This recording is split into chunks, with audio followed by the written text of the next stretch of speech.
आषाढ़ मास के कृष्ण पक्ष की एकादशी को भगवान नारायण की पूजा आराधना की जाती है। श्री नारायण भगवान विष्णु का ही एक नाम है, अतः अन्य एकादशियों के समान ही भगवान विष्णु अथवा उनके लक्ष्मी नारायण रूप की पूजा आराधना करें और दान आदि की क्रियाएं पूर्ण करें।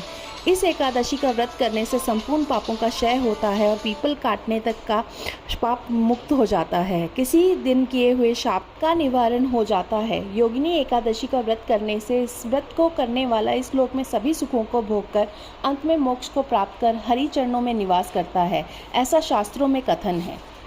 धर्मराज युधिष्ठिर ने भगवान श्री कृष्ण से कहा, हे माधव, अब आप कृपा करके मुझे आषाढ़ मास के कृष्ण पक्ष की एकादशी के महात्म्य, विधि विधान आदि का इसके नाम का सहित बतलाइए। इससे आगामी पीढ़ियों को इस एकादशी के बारे में शास्त्र सम्मत जानकारी प्राप्त कर सकेगी।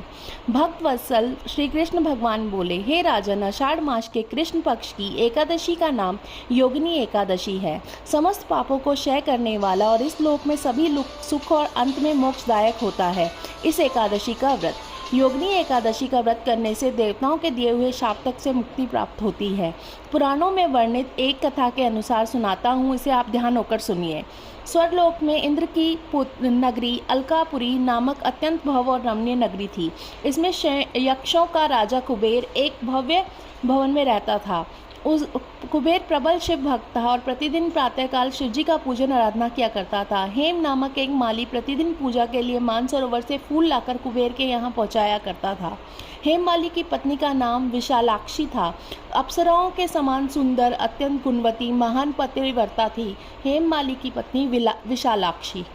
हेम माली अर्धरात्रि में फूल लेने मानसरोवर जाता। सुबह वहां से फूल लाकर कुबेर के यहाँ पहुंचाता। एक दिन वह मानसरोवर में फूल तो ले आया, परंतु कामातुर होने के कारण मार्ग में ही अपने घर रुक गया और अपनी पत्नी के साथ हास्य विनोद और रमन करने में तल्लीन हो गया। जब दोपहर तक कुबेर के पास पूजा के लिए फूल नहीं पहुंचे तो कुबेर ने अपने सेवकों को कारण पता करने के लिए हेम माली के घर भेजा। सेवकों ने राजा कुबेर को आकर बताया कि वह पापी तो काम में वशीभूत होकर अपनी स्त्री के साथ हास्य विनोद तथा रमन करने में लगा है। यह सुनकर कुबेर ने क्रोधित होकर हेम माली को बुलाकर लाने की आज्ञा दी। हेम माली भय से कांपता हुआ कुबेर के सामने उपस्थित हुआ। उसे देखकर क्रोध के मारे कुबेर के नेत्र लाल हो गए और फिर कहने लगे, अरे पापी नीच कामी, तूने मेरा पूजनीय ईश्वर श्री शिवजी महाराज का अनादर किया है, इसलिए मैं तुम्हें शाप देता हूँ कि तुम स्त्री का योग सहोगे और मृत्यु लोक में जाकर कोढ़ी होगे। कुबेर के शाप के कारण वह माली स्वर्ग में पृथ्वी पर जा गिरा और उसी क्षण कोढ़ी हो गया। मृत्यु लोक में आकर हेम माली ने घोर कष्ट भोगे। भयानक जंगलों में बिना अन्न के जल से भटकता रहा।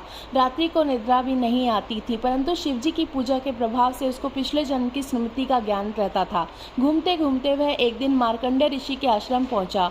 हेम माली वहां जाकर उनके चरणों में गिर पड़ा। उसको देखकर मार्कंडेय ऋषि बोले, तुमने कौन से ऐसे पाप किए हैं जिससे तू कोढ़ी होकर महान दुख भोग रहा है। हेम माली बोला, हे मुनिवर, कुबेर का सेवक हूँ मैं। राजा की पूजा के लिए प्रतिदिन पुष्प लाया करता था। एक दिन अपनी स्त्री के साथ विहार करते करते देर हो गई और दोपहर तक पुष्प न ले जा पहुँचा।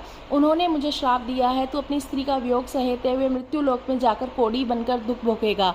इसलिए मैं कोढ़ी हो गया हूँ और महान कष्टों को भोग रहा हूँ। आप कोई ऐसा उपाय बताइए जिससे मेरी मुक्ति हो। हेम माली की यह कथा सुनकर ऋषि बोले, तूने मेरे सन्मुख सत्य वचन कहे हैं, इसलिए मैं तेरे उद्धार के लिए एक व्रत बताता हूँ। यदि तू आषाढ़ मास के कृष्ण पक्ष की योगिनी नामक एकादशी का विधि पूर्वक व्रत करेगा तो तेरे समस्त पाप नष्ट हो जाएंगे।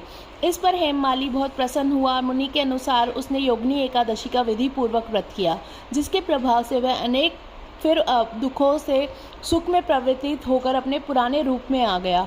अलकापुरी पहुंचकर उसने स्त्री के साथ आनंद पूर्वक रहने लगा।